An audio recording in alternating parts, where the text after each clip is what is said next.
Although many stories about work in the city of New Westminster, British Columbia are told by men, many women also worked outside the home before, during, and after the Second World War.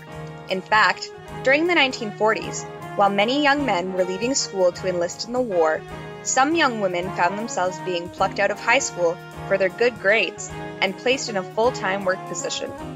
The type of work done by women varied, and many reported long and enjoyable careers spent working along the waterfront. The Reclaiming the New Westminster Waterfront Research Project spoke with some women who worked on the waterfront in the 1930s and beyond, and asked if they could recall how they first got started on the job.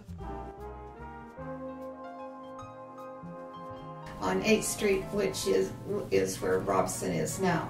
Okay. That was Strat Tech High. And I was in the commerce course there, and I went there from the year that war was declared in 39. I entered that school in 39, September 39, and I left there in 1944 early in March because it was during the war and people wanted secretaries, so they phoned the school to obtain secretaries earlier than at the graduation. So I went to work for Mercer's in March 1944.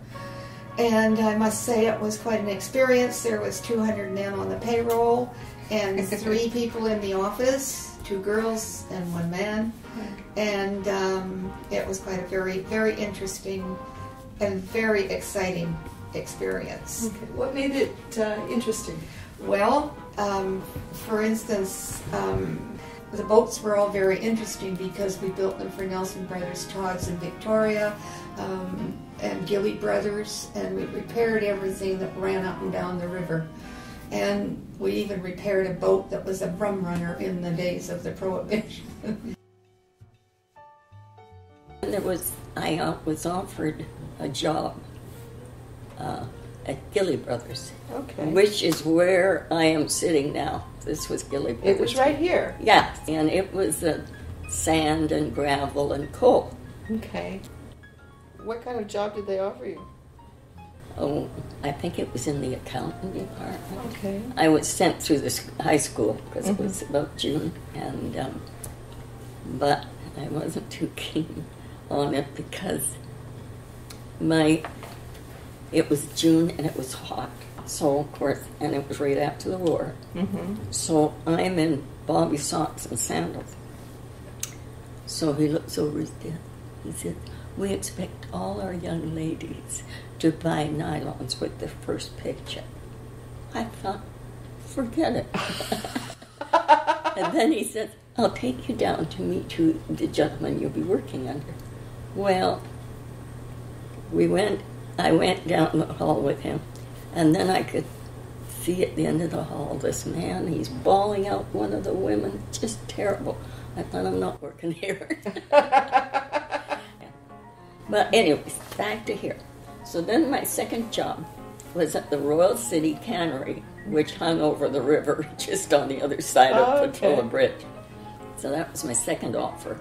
But I didn't take that either because a gentleman that worked there, his folks were good friends of my folks, and I thought, I don't want to work for somebody like make some goof ups or something. So I didn't take that. And then when I got back, Mr. Strait said he had me coming in after school, and he said, but he didn't want anybody full time. Well, then when I come back, he says, just changed his mind, he won't take me on full time. So that's where I am. Wow. Maybe he got afraid that you were going to take another job and he'd lose you. Well, this is it. I did graduate at the top of the class, so now the school may have said, well, look, you got a chance to get one full-time. So Was that normal for the schools to send yes, students out to find jobs? They're top students. They Okay. send them, not all of them.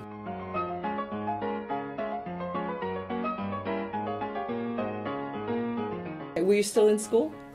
Yeah, that's how we got to get the jobs, like in Fraser Mill during the holiday. And then I worked at the Pacific Veneer after my job, BC Packers, or I should say Edmonds and Walker, moved to Vancouver. And I didn't want to travel there, so I went to Pacific Veneer to work there. Okay. What did you do at Pacific Veneer? you know, I don't know what kind of, I think it's cedar, a real thin veneer. And you know, there's a lot of cracks and stuff, so we would tape it together.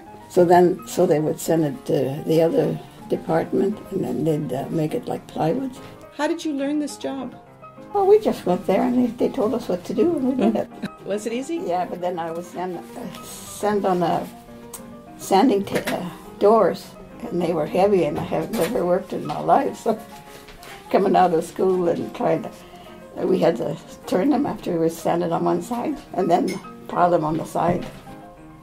Taping the veneer, was that all women who were working? Girls? Yeah. Okay, and what about in the sanding? Oh, there was girls and boys. Girls and boys, okay. There was a lot of girls, mostly girls working there. All the boys were gone at war.